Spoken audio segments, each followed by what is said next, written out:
together made effortless. TM6, the all-new Thermomix by Vorwerk.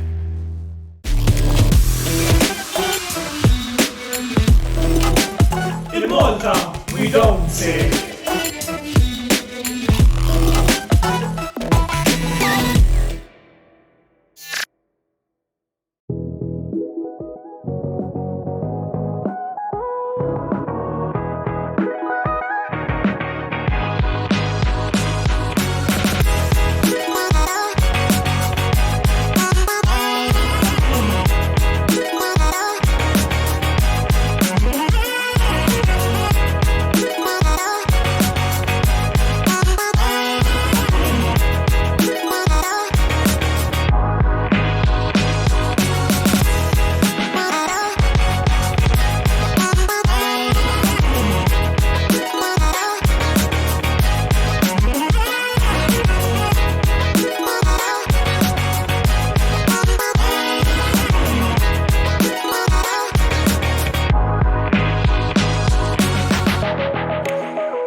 Xarabank jilqakom għall-ewwel darba.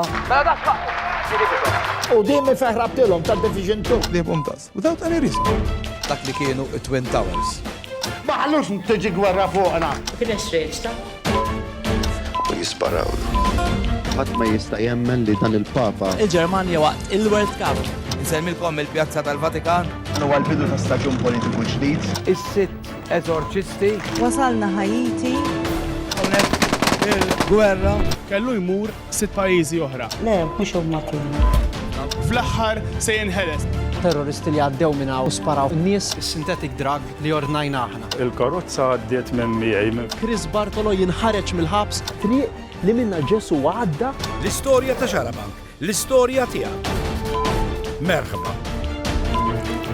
Qabel nibdew l-intervista taħraq li għandi l-lum, xtaqt ngħid xi ħaġa fuq il-każ li jimdebono li aħna konna parti minn kontroversja sħiħa għaliex il-qorti b'mod inġust ngħid jien kienet waqfitna anke biex nuru intervista ta' 15 minuta miegħu. Minna laqqas biss kelmuna, minna laqqas biss raw x'fiha l-intervista. Issa llum dan il-ġuvni qed jagħmel protest għax qed jgħid jiena ma jistax ikolli ġuri ġust. U jien minn hawn qed ngħid dan ir-raġel, dan il-ġuvni għandu raġun. Aħna għamilnieh monstru dal-ġuvni. Ejdli li ma ġurat jista' jkun qed jiġġudika lil dan iż-żagħżugħ. Liema m'għandux mhux se jkollu ġuri ġust. U dan ġara għax il-medja mill-ewwel bitturi u tajt u tivvinta u turi filmati interpretati b'mod ħażin, inkluż fortunatament l-Istazzjon Nazzjonali li Alla jbierek kienu fuq il-post qabel waslu l-pulizija. U nagħmilha din mistoqsija, kif waslu qabel? Kif tasal qabel il-pulizija? Fidej għandi ktieb Daniel Holmes. Dan kellu 5 qsari u weħel 10 snin ħabs. Jekk taqraw dal-ktieb dana pubblikazzjoni tal-Love in Malta ngħidilhom proset għaliex dal-ktieb juri l-ewwel net l-inġustizzja li teħel 10 snin ħabs għax ikollok sari tal-ħaxixa. Mar minn hekk x'kienet jiġri fil-ħabs. Araw dal-ktieb. U miegħi għandi lil Dr. Alex Xkembri Herrera, tajbet ngħidha, Xerri Herrera, illi huwa persuna minn tim ta' nies illi propju kitbu din il-white paper dwar il-kannabis. Għanibla mill-ewwel, x'inbidel, x'se jinbidel b'din il-white paper? Mela, biex nibdew irridu nenfasizzaw illi il-white paper hija setta proposti u mhux liġijiet, ġifieri dak li hemm sissa fil-white paper huwa biss indikazzjonijiet ta' x'inhu ġej fil-futur fil-qarib biex niftehmu. X'inbidel inbidlu diversi affarijiet biex ngħidu hekk, imma bħala il-punti prinċipali huma dawn illi l-ammont illi wieħed jista' jkollu fil-possess tiegħu qabel ma jiġi ġudikat mill-qorti ta' ġudikatura kriminali żdiedet. Il-possibilità li xi ħadd jikkultiva ġewwa residenza tiegħu għalih personali ingħatat għaliex qabel kull min jikkultiva kienet jiġi meqjus bħala traffikant. Ser isir l-ewwel kampanja edukattiva mhux kampanja biss ta' projbizzjoni, imma kampanja ta' tagħlim ukoll, ġifieri kampanja li tgħalmek isma' xi ħsara tagħmilek x'inhi il-pjanta, għal xiex tista' tintuża. Ġifieri ħajkun hemm din il-kampanja l-ewwel darba, kampanja holistika nemmen jiena fuq l-edukazzjoni fuq din il-pjanta, kif ukoll ser tiżdied ukoll il-protezzjoni tal-minuri għaliex il-minuri ser jibqgħu jiġu jew jibqgħu jersqu quddiem il-Kummissjoni tal-Ġustizzja li tibqa' su tissorvelja biex tara li dawn it-tfal ma jaqgħux fil-vizzi għar u vizzi ovvjament ta' droga. Issa ħanibdew mela, tela tal-7 grammi, għala 7 grammi, ġifieri għaliex mhux 5, għaliex mhux 6. Mela, l-idea prinċipali tal-liġi hija biex nipprovaw kemm jista' jkun jekk mhux naqtaw għaliex jiena nemmen il-black market ma tantx tista' taqtaw huwa diffiċli immens. Però almenu naqsu l-kuntatt ta' individwu ma' dan il-qasam. Dan ifisser li ovvjament biex naqqas il-kuntatt trid iżid l-ammont li wieħed jista' jkollu d-dar tiegħu.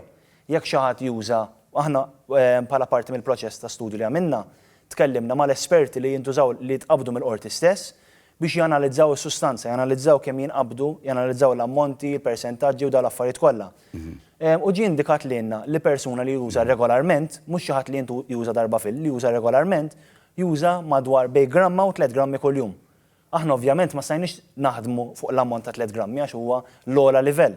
Allura qabadna l-ammont ta' gramma kuljum u jekk wieħed jgħid jixtieq ikollu alla volja jiena kontra l-użu, però jekk xi ħadd jixtieq ikollu u juża sa 7 grammi, jew juża kuljum, dan ifisser għalhekk ħloqna threshold ta' 7 grammi biex dak li jkun minflok imur jiltaqa' mad-dealer kuljum.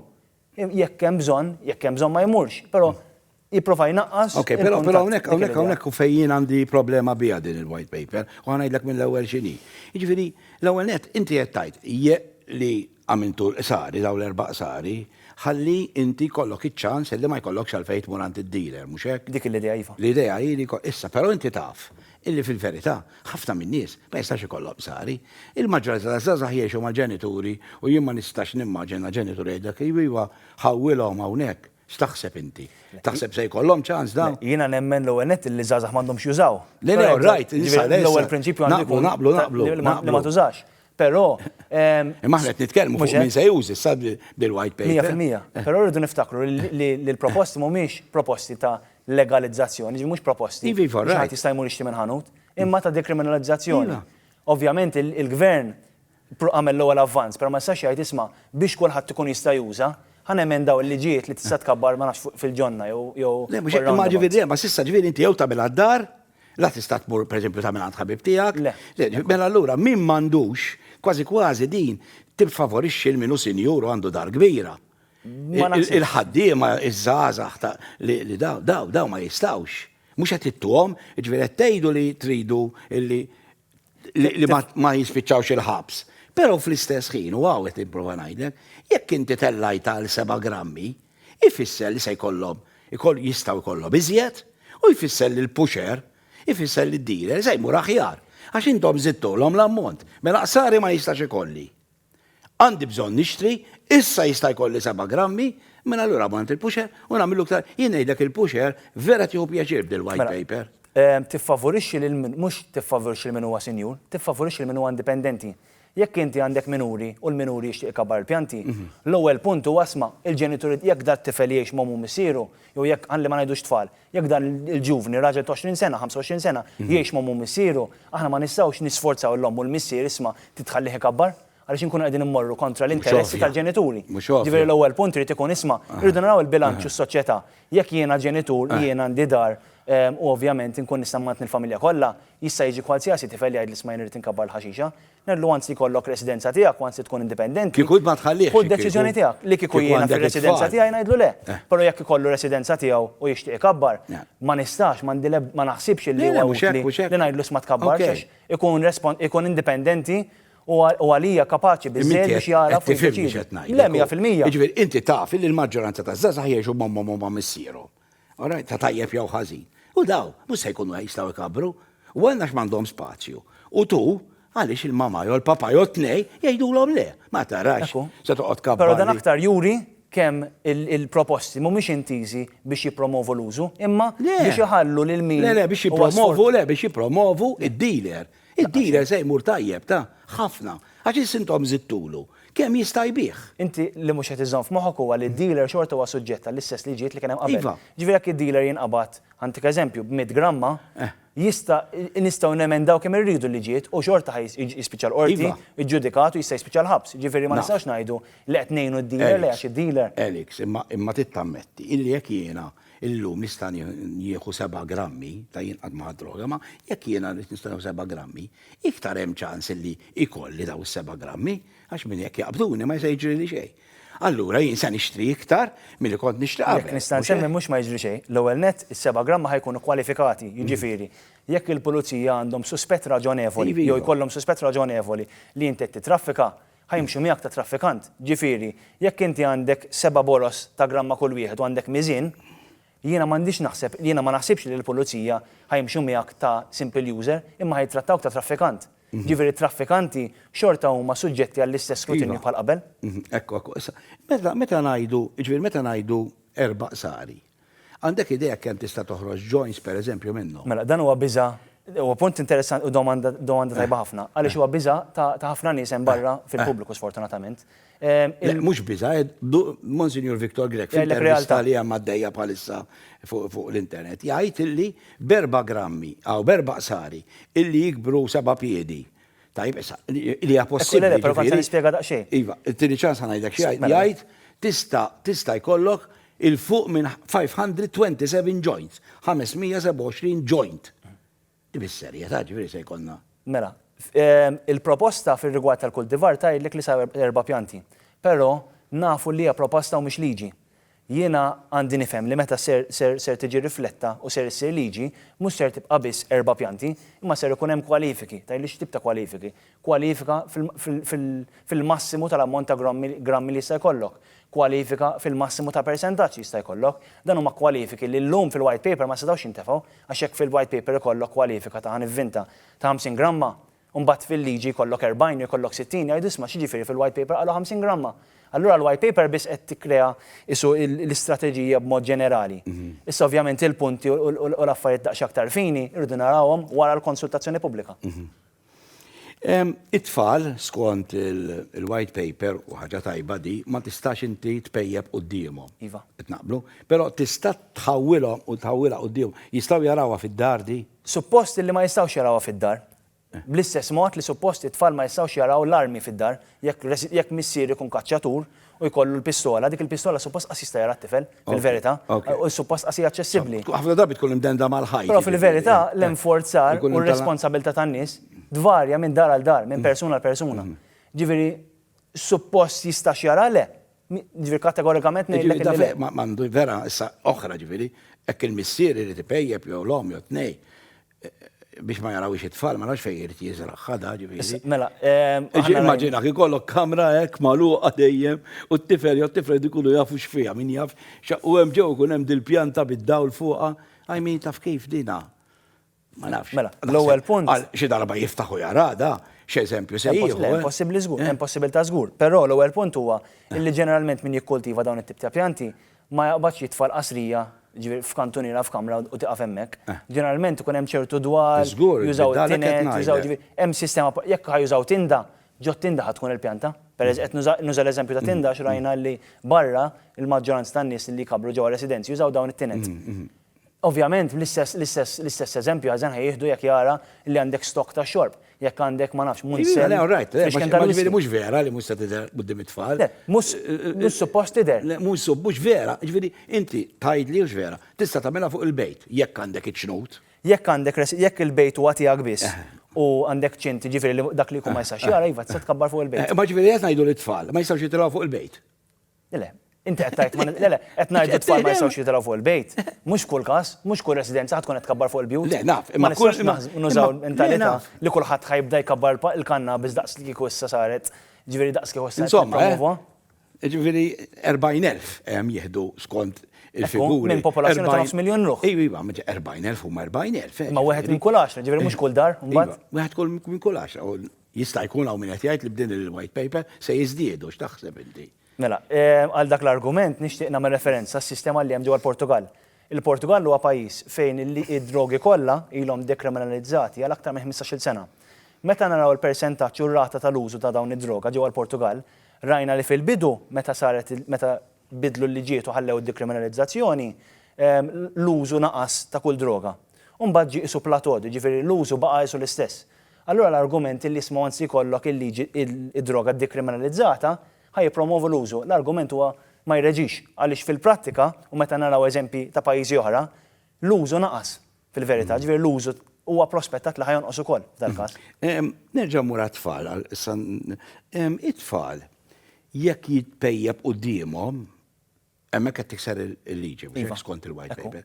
U għandu jkun hemm multa jidher li ta' xi 233 euro.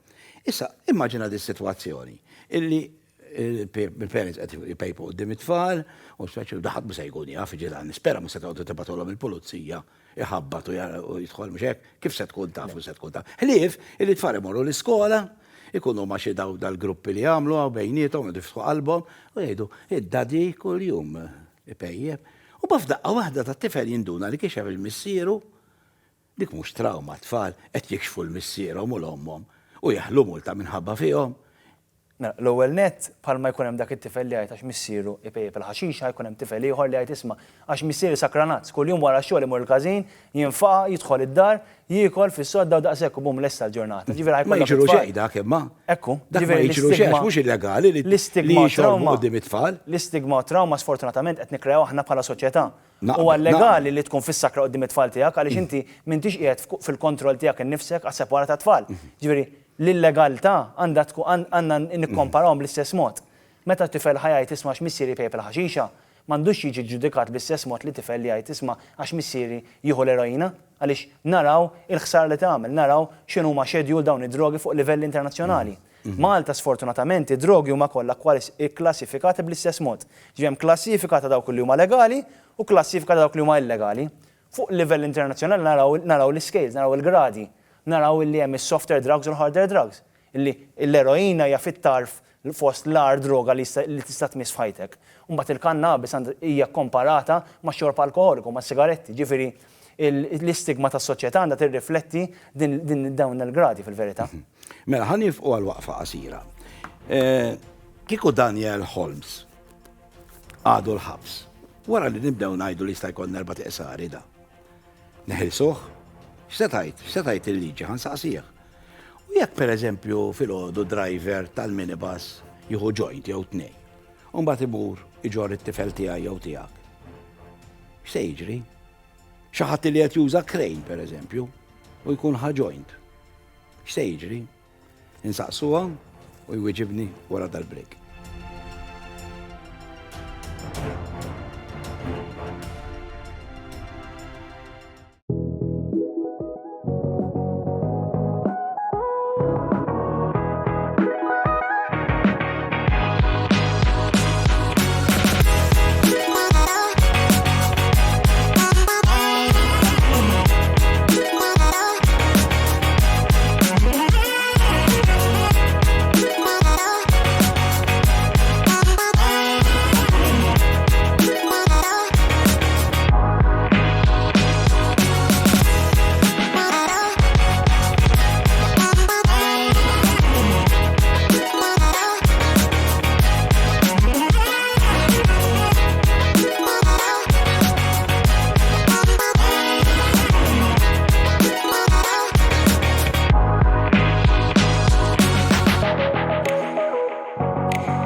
Welcome to the very first edition of Lovin' Daily.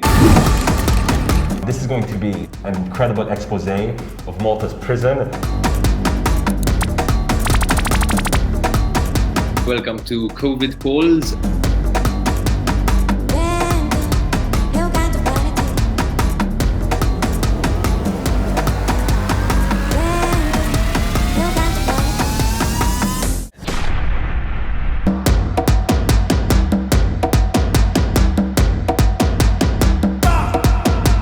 Mil-1 sa 10, kemm taħseb li se tirbaħ? Naħseb illi 7 ħalli nkun kaut. Għaddaħħa bro.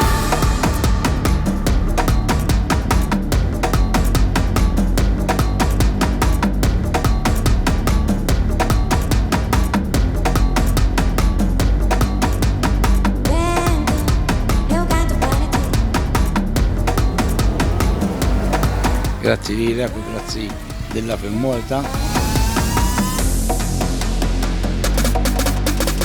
Have you ever smoked weed?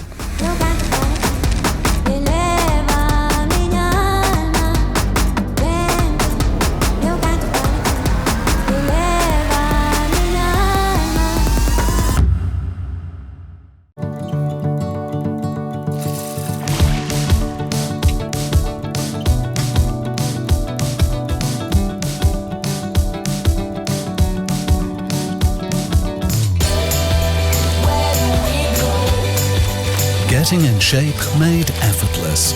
TM6, the all-new Thermomix by Forvec. Nilqakom lura magħna miegħi għandi lil-Dr. Elix Sherry Herrera, il-producer għaw Merlin Fudneja għalt li qed joġobni dibattitu għax huwa ħaj. Mbagħad kif għedna ħaj fis-sitwazzjoni tista' tiftihem ħażin. Ironika li hu ħaj.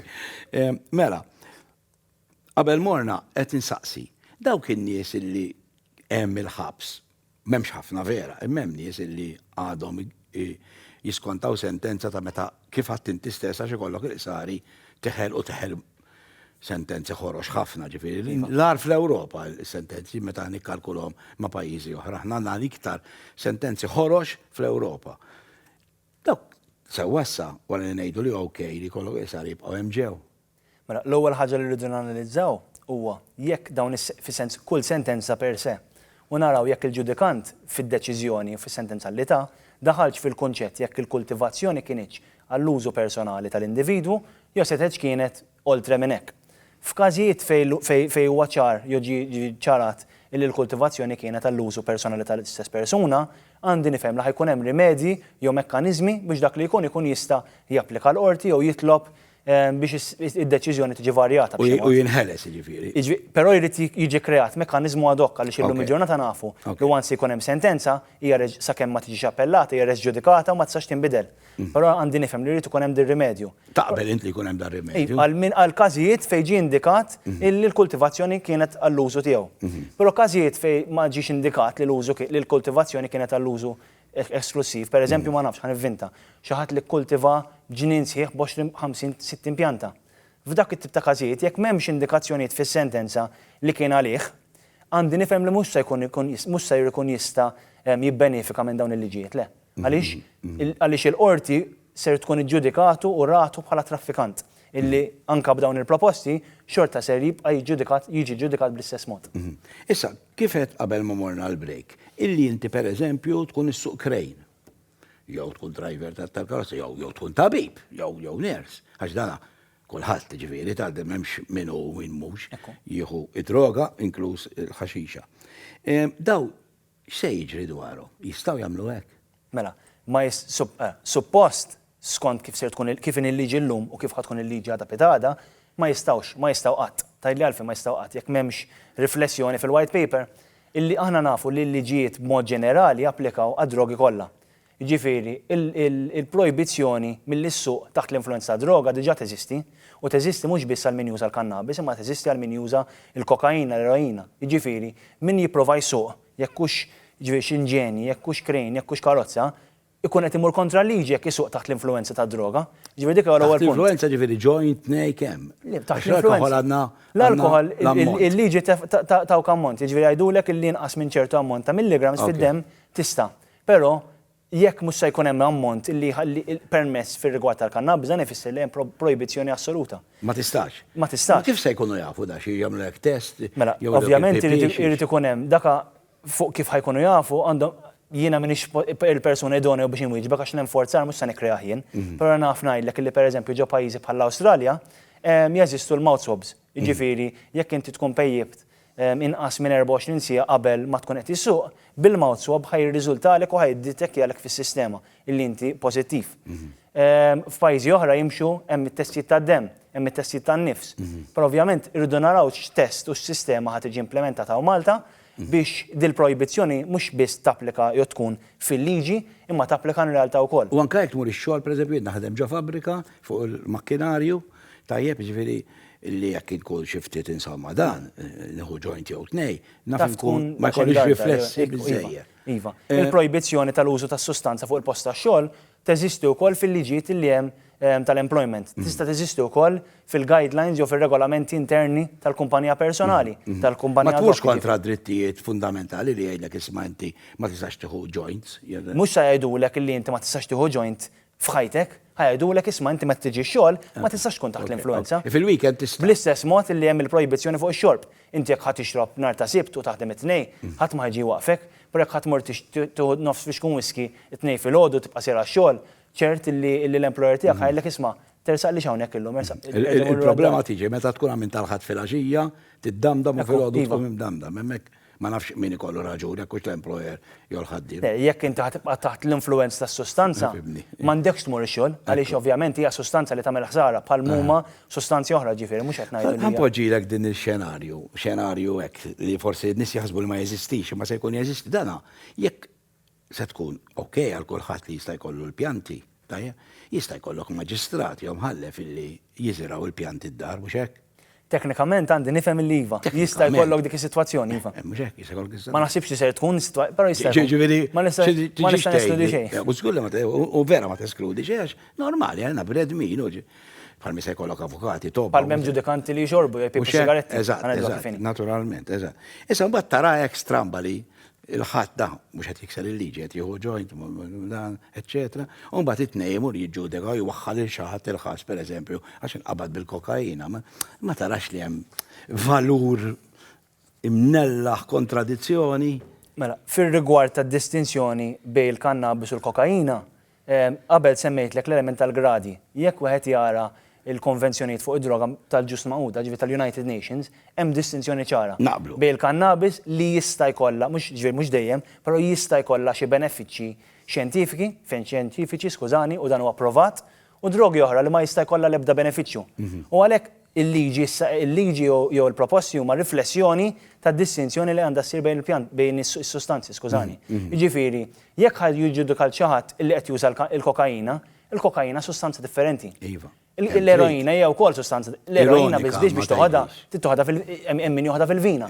Ma ironika. Il-kannabis ma tistax toħodha fil-vina. Tgħidli mhux ironika ma li jkollok maġistrat qed jieħu il-joints il-ħadd u tnejn imur waħħal. Jekk ikollna sitwazzjoni ta' maġistrati li jieħdu l-joints u jwaħħlu n-nies, ngħidlek ironika. Però llum ma naħsibx li ironika għax m'hemmx ġudikanti li jieħdu dawn is-sustanzi. Jew m'hemmx ġudikanti li fil-pubbliku magħrufin li jieħdu dawn is-sustanzi għax ma nista' neskludi xejn. Ma tistax teskludi, ma ġifieri. Inti wkoll qed illi se jkun hemm enforcement. Ukoll ħanerġa' mmur sorja l-punt qabel. Ukoll nirridu niftakru li l-liġijiet jew l-emendi huma prospettati fir-rigward tas-sustanza kannabis, fir-rigward tas-sustanza kokaina, il-liġijiet ħorox kemm huma ħorox li kienu japplikaw ser jibqgħu japplikaw. Ma taħsibx li forsi stajtu għamiltu fil-white paper ħabba di ta' tfal illi tgħidu min għandu tfal ma jistax ikollu pjanti. Ifhem, l-ewwel nett il-kwalifika ta' min jista' jkollu l-pjanti għadha tittoħroġ, għadna rridu naraw. Ma tikkunsidrati pereżempju. Jiena fuq livell personali nikkonsidra, jiena naħseb jiena, però jiena m'iniex politiku u m'iniex wieħed min-nies li toħroġ għall-elezzjoni jekk ma. Le, żgur. Però fir-rigward jiġifieri ta' min jikkultiva, jien għandi nifhem li għandu jkun hemm ġifieri xi kwalifiki jekk hijhom li hija pregnant, jekk huwa persuna li għandu xi marda mentali. Dawn in-nies għandna nipproteġuhom u mhux inħalluhom ikabru ġifieri. Però rridu naraw ser ikunu id-diskors tal-liġi meta fl-aħħar mill-aħħar naraw l-abbozz finali. Iġifieri inti qed tgħid illi taqbel kieku pereżempju jekk ikun hemm it-tfal around ma jkunx hemm, inti personali forsi mhux qiegħda fil-white paper, imma għaliex ma daħħaltuhiex pereżempju di. Il-white paper hija biss sensiela ta' proposti. Ma jistax wieħed jgħid li isma' il-liġijiet ħajkunu eżatti kelma b'kelma dak li hemm fil-white paper għax li kieku x'inhu l-iskop tal-white paper li kieku għandna il-liġi diġà lesta. Il-white paper hija proprju għatta apposta biex ikun hemm il-ħsieb tal-pubbliku biex ikun għandna l-proposti biex in-nies kemm jista' jkun jagħtuna l-ideat u l-kritika kostruttiva u distruttiva tagħhom. Issa, hemm min jgħid illi it-trill ġifieri dik li tkun mhux suppost tagħmilha, teċita ħafna nies li tgħidla mhux suppost nagħmilha bħal ta' Adam u Eva di. Issa din it-trill se titlaq minn fuq il-kannabis, mhux se jibqgħu jkunu jriduha il-kannabis mit-trill minn naħa ta' trill. Dik ma toħloqx periklu li se jippruvaw jsibu trill f'dak li se jibqa' illegali bħal mill-kokaina. U allura se jiżdiedu hemm. Mela, in-nies li jixtiequ xi forma ta' trill dejjem ħajkun hemm dawn in-nies u trill dejjem ħajjieħduh jekk irridu mod jew ieħor b'xi mod jieħduh it-trill. Ġifieri ma nistax nippruvaw ngħidu li isma' dana billi l-kannabis hija legali, n-nies qed jieħdu lilha flok l-eroina ta' ma nistax nużaw dak l-argument għax mhux argument li jreġi. Ir-realtà hija illi it-trill ġeneralment jistgħu jieħduh mix-xorb alkoħoliku jew x-xorb alkoħoliku jista' jwasslek biex tieħu dan it-trill. Ħafna minn nies mill-vittmi li jieħdu sustanzi bħal kokaina, bħal eroina, bħal l-ecstasy jibdew bix-xorb alkoħoliku. Ġifieri, jekk verament irridu waqfu n-nies milli jmorru għal dan it-trill, naqbdu nagħmlu x-xorb alkoħoliku legali wkoll, ħalli n-nies ma jkunux imlaħ il-ħin u jagħmlu dak l-iżbal. Ġifieri li kieku jew nipprojbixxu kollox, jew nkella nkunu aktar raġonevoli. Dan huwa comparison tajjeb, imma mbagħad noqogħdu ngħidu għax is-sigaretti ma' sigaretti joqtlu persuna kuljum hawn Malta. Imma allura issa ġifieri se nżidu problema oħra ma diġà ma dak li għandna. L-argument tagħmlu legali wkoll. Il-problema l-oħra diġà teżisti fil-verità, għaliex jekk aħna ngħidu illi 40,000 ruħ f'Malta jużaw is-sustanza, da mhux argument fittizju, da mhux qed ngħidu nikkreawhom dawn nies jeżistu. Ġifieri għandek porzjon enormi, jew porzjon raġonevoli kbir, ġifieri, tal-popolazzjoni li jużaw is-sustanza. Ġifieri jew ħanħallu l-liġijiet ħorox u jibqgħu jużaw is-sustanza kif fil-fatt huwa l-fatt illum. Jew nkella ħanippruvaw nemendaw il-liġijiet biex inkunu aktar raġonevoli. Monsignor Viktor Grek fil-intervista li għamiltlu jgħid li jitkellem ma' residenti ma' dawk illi kellhom problemi ta' droga u qegħdin hemm ġew dawn kienu addict ġifieri u qed jippruvaw joħorġu bil-problema u l-ewwel nett kollha ma jaqblux illi tola għal 7 grammi. Kollha għalli ġifieri intervistaw wieħed waħda qabel il-programm. U t-tieni qalli wkoll li 93% tar-residenti li jkollhom bdew bil-ħaxixa. Nidi kif tweġeb għalija di? Għandi żewġ partijiet għal din ir-risposta. L-ewwel nett illi nixtieq nistaqsi isma' dawn ir-residenti, skużani, huma nies illi jużaw jew kienu jużaw liema sustanzi. Huma nies x'wassalhom għal dawk is-sustanzi. Insaqsi jiena l-ewwel domanda li insaqsi għandha tkun mhux isma' inti qabel ma ħadd l-eroina bdejx bil-kannabis, isma' inti meta ħadd dik is-sustanza legali li kont tieħu, kont fis-sakra, kont qed tixrob, kont ġa parti biex nara verament x'inhuma l-gateway drugs, dak huwa l-ewwel argument. U t-tieni argument huwa li isma' sempliċement ngħidu li hemm min jieħu l-kannabis u jasal għal sustanzi ħorox, sustanzi jar, hija realtà. Però hemm ukoll min jieħu sustanzi il-kannabis li qatt ma jmur għall affarijiet l-oħra. Nixtieq insemmi nies bħal Steve Jobs, Bill Gates, Michael Phelps huwa l-aqwa olimpjat li qatt kien hemm fid-dinja, l-aktar bniedem li rebaħ medalji. Barack Obama li għalija kien wieħed mill-aqwa presidenti l-Amerika f'dal-aħħar 25 sena. Ġifieri nies li jużaw il-kannabis għandek nies li huma vittmi ta' droga li spiċċaw fit-triq. U għandek nies li huma fost l-aktar nies ta' suċċess fid-dinja. Ekku, Phelps ifakkarni li dak meta kienu intervistaw meta kien rebaħ dawk il-medalji kollha fl-istess jismu. Kien qal dawn nixtieq niddedikhom il-teacher u semmija ġifieri qal li kienet tgħidli int min tajjeb għal xejn. Iftakara. Ma tajjeb irnexxielu da illi ma jagħtix kasa.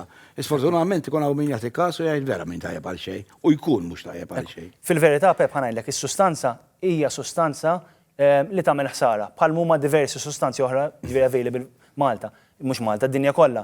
Però sempliċement għax tista' tagħmel ħsara ma jfissirx li isma' għandna nipprojbixxu kompletament l-użu tagħha. Bl-istess mod li hemm min jixrob jgħidu isma' jekk tuħu tazzambit kuljum tgħinek tgħin id-demm. Ir-realtà hija. Ma tkunx idea ħażina li niltaqgħu magħhom daw l-ex-users għax meta titkellem magħhom tifhem anka dawn huma nies li kienu fit-triq ġifieri dawn in-nies. M'għandix tiskendu. Nies li kellhom problemi, ħafna minnhom hemm minnhom li fortunatament irnexxilhom jelbuhom u hemm minnhom li sfortunatament il-vizzju huwa kbir. Huwa diffiċli ħafna. Ekku. Il-tribunal, mela qabel kont inti tmur quddiem tribunal. U da tribunal il-kummissarju, mara, kienet tisimak. u tgħid isma' għandu problema da, jew għandha problema. U titolbok ma tmurx il-qorti ma tmurx il-ħabs, imma titolbok tieħu l-għajnuna. Issa dik se tonqos, mhux se nibqgħu mmorru, dik ma kienx ħaġa tajba, jien kieku kon naqbel magħha dik, li għalmenu bħalma ta' għamlu u ħaġa tajba għamilna s-siringi kollha kulħadd imur jieħu kemm irid b'xejn, kulħadd kien qarxaru każa, imnalla għamilna hekk għax kieku hawn ħafna mart, imma fl-istess ħin kien ikun m'għandux inkun naf x'intamen, imma għandu jkun hemm jinnaf social worker u da around illi juntu ħireġ u da tgħidlek isma' bejnietna nista' ngħinek għax qed tieħu. Qed tifhem għax ifhimni. Hawn nies qed ibatu bid-droga, issa mhux qed nitkellem fuq il-ħaxixa, jiġifieri jiena intqajt ma' tifel illum ġuvni li kien jien jeħta lil missieru fil-vina meta kellu 7 years. It-tifel lil missier. Dik hija storja inkredibbli, però ovvjament sfortunatament qed nitkellmu fuq nerġgħu fuq l-eroina. Iva, naf qed ngħidlek pereżempju, fimti ifhimni, ikun wieħed jieħu l-cocaine, hemm wieħed anke kien jieħu orajt ħafna drogi, sibtu, jiġifieri il-mara tiegħu tibatu għandha t-tifel. Għandu 103 deni, it-tabib ordnalu l-mediċina, tibatu biex jixxi l-mediċina bil-lejl u jmur jixxiha droga. Dak jurik il-problema vera tal-vizzju. Ma jħobbx it-tifel data imma għaliex ikun id-disprat. Biex nirrispondik fuq l-argument ta' tribunal, għandna niftakru li l-minuri ġifieri t-tfal nies taħt 18 sena ser jibqgħu dejjem imorru quddiem it-tribunal. U r-raġuni hija li aħna rajna li l-aktar nies li rridu noqogħdu attenti għalihom huma l-minuri. Għaliex waqt li għadu qed jiżviluppa l-moħħ m'għandhomx ikunu esposti jew jkollhom aċċess a dawn is-sustanzi. Allura l-minuri dejjem nippruvaw nipproteġuhom. Però irridu niftakru wkoll apparti n-nies ġenwin, jiġifieri n-nies bil-problemi li jmorru quddiem tribunal, hemm min imorru quddiem tribunal ukoll li ma jħossi li għandu problema. Jiena personalment meta igradwajt avukat, ġifieri t-teżi tiegħi għamilta fuq is-suġġett tal-ewwel abbozz, l-ewwel liġijiet li kien hemm fi-2016. Ta' Owen Bonnici, nsellimlu minnaw għax għamel rivoluzzjoni, dak għamel rivoluzzjoni. U jiena kont immur is-seduti ta' tribunal personalment, nisma' x'inhu jintqal f'dawn is-seduti, ġieli jkollok nies li huma verament vittmi ta' droga illi ammettu li għandhom problema u jingħataw u jieħdu u jsibu din l-assistenza.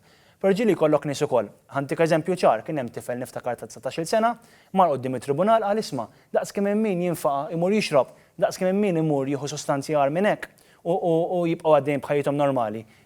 L-argument li għamel u beda jgħid jien illi nieħu joint fil-għaxija x'qed nistudja, pereżempju kien qed jgħid jien għalija m'għandux jieħdu dak il-joint, però fil-verità l-individwu ma ħax l-assistenza li seta' jieħu mit-tribunal, sempliċement mar mhux se ngħid biex jaħli l-ħin għax is-sema kera ta' ma sempliċement mar biex jieħu tbeżbiża u jerġa' jkompli bħajtu bl-istess mod. Hemm ukoll irridu niftakru n-nies li huma impjegati illi jridu jmorru fuq il-bost tagħhom jgħidu l-isma' jiena llum ma nistax nidħol ix-xogħol għax irid imur quddiem it-tribunal għax missejt ma' droga. U jekk ħatajt missejt ma' droga mhux se tkun taf ma' li ma' droga. Meta inti jkollok it-taħrika quddiem it-tribunal, jista' jkun li qed quddiem it-tribunal għax ħadd permel ecstasy. Jista' jkun qiegħed it-tribunal għax ħadd joint cannabis. Jiġifieri fil-verità irridu naraw l-istigma wkoll li kienet tikkrea, mhux għax jiena nemmen li t-tribunal kien jagħmel ħafna ġid, però kien hemm min kien imur quddiem it-tribunal jiġi stigmatizzat għal xejn. U anke tasallek ir-rifer tad-dar, jaraw hemmhekk missierek, ma jkunux jafu li s-sustanzi għal kannabis. Anke jekk ikunu jafu min Anke jkunu jafu ġifieri. Eżatt. Biex nibdew nikkonkludi. Il-professur Andrew Azzopardi għandu ħafna kritika lejn din il-white paper għax jgħid dila tikkuntenta il-minu favur u laqqas il-minu kontra. Mainly għal dak li konna qed ngħidu fil-bidu illi ma jistgħux jixtruha ġifieri daw. Apparti mela minn m'għandux. Inti ma taħsibx li għandu jkun hawn postijiet issa la se nagħmluha hekk illi jkunu safe u li tista' tmur tixtri u tkun taf x'qed tixtri għax hekk se jmorru għand id-dealers kif inhi bħalissa. Imbarazzi jistgħu jkunu qed jieħdu hekk. Mela, għada pitada nemmen u naqbel miegħek li għandu jkun hemm postijiet adegwati li jbijaw is-sustanza. Però qabel ma irridu niftakru li llum qegħdin f'sitwazzjoni fejn mhux talli ma tistax tinbih is-sustanza, talli tispiċċa jekk ikollok 4 grammi ġifieri, tispiċċa l-qorti, tispiċċa għaddej mill-proċeduri kollha il-proċeduri ġudizzjarji. Għandna sitwazzjoni fejn individwu li jinqabad b'gramma jew b'10 grammi ġifieri jaf jiġi arrestat, naħlu l-ġiex pulizija biex jarrestawh, jieħduh id-depo. Jinterrogaw id-depo, ġifieri hemm ħela ta' riżorsi sfaxxat. Kenna wieħed insemmi għax għadna ma nafux ġara, rastawh il-pulizija, kienet jieħu droga tefaħ fiċ-ċella, tajjeb, ħallew hemm u miet. Inna ma nafux ġara, miet. Ġifieri- Għax kien taħt il-flok ħaduh l-isptar jew l-poliklinik, ħaduh iċ-ċella. Naħseb għada pitada, jiena naqbel li għandu jkun hemm postijiet adegwati biex tinbieħ is-sustanza, partikolarment biex inneħħu tniġġis minn dak li qed jieħdu in-nies, għax inti ma tafx kif semmejta inti ma tafx x'fiha s-sustanza, ma tafx jekk hix sprejjata bil-kimiki, ma tafx jekk hix naturali, ma tafx. Ġifieri nemmen li għada pitada iva dik ir-riforma għandha tasal ukoll. Ukoll il-professor Edward Soppardi u hawnhekk jgħid intom tgħidu li għandu jsir studju. Imma l-istudju għax ma sarx qabel mill wara. L-istudju intern minn naħa tagħna ovvjament sara li kieku ma konniex noħorġu b'dan il-proposti, però għandha ssir mhux studju, kampanja edukattiva biex nagħlmu lin-nies ta' barra n-nies ta' triq, isma' is-sustanza inti taf li hemm ħwejjeġ li jsiru mill-pjant tal-kannabis, taf li hemm ħbula, taf li hemm il-karti, taf li hemm il-mediċini, taf li hemm iż-żjut u l-prodotti tax-xar, ġifieri dawn huma kollha sustanzi li jistgħu jiġu mill-hemp. Ġifieri aħna il-kampanja edukattiva hija biex nagħlmu. Il-riċerka u l-istudju qed ngħidlek. L-istudju. Għax ma sarx qabel, ma saret il-white paper. Il-white paper mhix tailor-made biex nipromovu jinħallu l-użu tas-sustanza, hemmhekk biex il-vittma, il-min jixtieq juża fil-privatezza tad-dar tiegħu juża għalih u ma jdejja il-ħadd, ikun jista' jibbenefika minn xi forma ta' protezzjoni mill-liġijiet. Ġifieri il-white paper għalhekk qiegħda mhijiex qiegħda hemmhekk biex nipprovaw ngħinu lit-traffikant jew biex nipprovaw it-traffikant ħajbqa' jiġi ġudikat kif kien ġudikat qabel. Mhux qiegħda hemmhekk biex nippromovu l-użu biex inħallu l-beħ b'mod legali. Imma di l-aħħar ħaġa, jekk jiena nista' se nkun nista' jkolli 7 grammi, mela jien se nixtri iktar. Mela allura traffikant se jbieħ iktar. Għax ma nista' nixxiha minn imkien. Ma naqbilx miegħek fis-sens. Fejn se nġibha mela. Ma naqbilx miegħek illi min jista' jkollu 7 grammi ħajuż iktar, mhux neċessarjament. Ħajuża 7 grammi. Però jekk qabel kien juża 7 grammi xorta. Gramma kuljum ta' qed ngħidu. Id-differenza hi qabel kien jista' jkollu sa 3.5 grams u jkollu multa amministrattiva. Ġifier qabel kien imur jitlaqa' ma' traffikant kull 3 ijiem. Illum minflok imur kull 3 ijiem, hemm l-idea hi illi nqata, illi jmur inqas regola jekk qabel kien se jmur u jixtri 7 grammi fil-ġimgħa xorta ħemela. Inti ma tistax twaqfu dak li jkun tajlu isma' tixtrihomx jew isma' għax fil-verità nkun qed nitqu bina nfusna jekk ngħidu issa żdied l-użu għax l-użu ħajbqa' l-istess. U l-pieni ħorox fuq it-traffikant se jibqgħu l-istess. Ġifieri imma d-differenza hija li l-pulizija issa u l-qrati mhux ser ikunu qed jaħlu r-riżorsi tagħhom bl-istess mod li kienu qabel. Qabel bniedem li nqabad bi 3 grammi u 4 grammi, xorta rridu naħlu r-riżorsi kollha għall-pulizija. Ma rridu ngħiduha, ġifieri qabel kien jaqbduhom il-pulizija daw u jgħidulhom biex jgħidulhom minn mhix trajta. Ekku, iva. Issa mhux se jkollu jafu l-pulizija minn mhix trawa. Però konna qed nispiċċaw f'sitwazzjoni. Ġi taf x'qed ngħidlek qed nattuh il-puċċaj. Spiċċajna f'sitwazzjoni fejn ġifieri l-vittma l-bniedem illi sfortunatament juża u għandu dan il-vizzju. U pereżempju, ħantik eżempju banali, nagħtu każ li inti l-vittma sewwa u inti tixtri gramma fil-ġimgħa biex tuża nhar ta' Sibt, sewwa? Mela lilek ħajarrestawk, ħajtfawk ġo ċella, ħajinterrogawk, sewwa, jekk għandek 4 gramma ħatgħaddim il-martirju tal-qorti biex forsi jaqbdu lit-traffikant u jresquh l-qorti wkoll. Għal kull traffikant kont taqbad 50-60 mitruħ ġenwin. U tispiċċa bin-nies kulħadd stigmatizzat imbeż il-Madonna l-kannabis. Jibdew il-biża, il-biża reali għandha tkun isma' di tagħmellek il-ħsara. Palma għandna kampanja edukattiva kontra s-sigaretti li tista' toqtol. L-istess kampanja għandu jkun hemm fuq il-ħsarat li jistgħu jsiru mill-kannabis, però l-kampanja għandha tkun differenti minn dik li tintuża kontra drogi illegali bħal l-eroina u l-kokaina li għandna waqfu l-użu kompletament.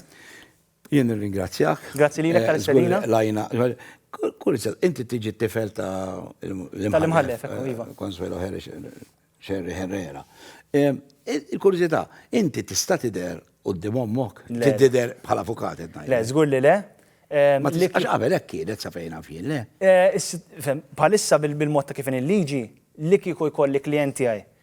U ġieli kelli pereżempju jiena nagħmel applikazzjoni għal libertà provviżorja u l-applikazzjoni ġifieri r-rikors jiġi qudiema i tassieni milli tieħu kondizzjoni tiegħu. I tajt isma' dan huwa klijent ta' ibni u jiena ma nistax niġġudikah għax hemm ċertu bias. Allura tassieni u jmur quddiem imħallef ieħor. Li kieku jiġi klijenti għaj għandi, ġifieri jgħid l-isma' jiena ħanaddi ġuri quddiem ommok.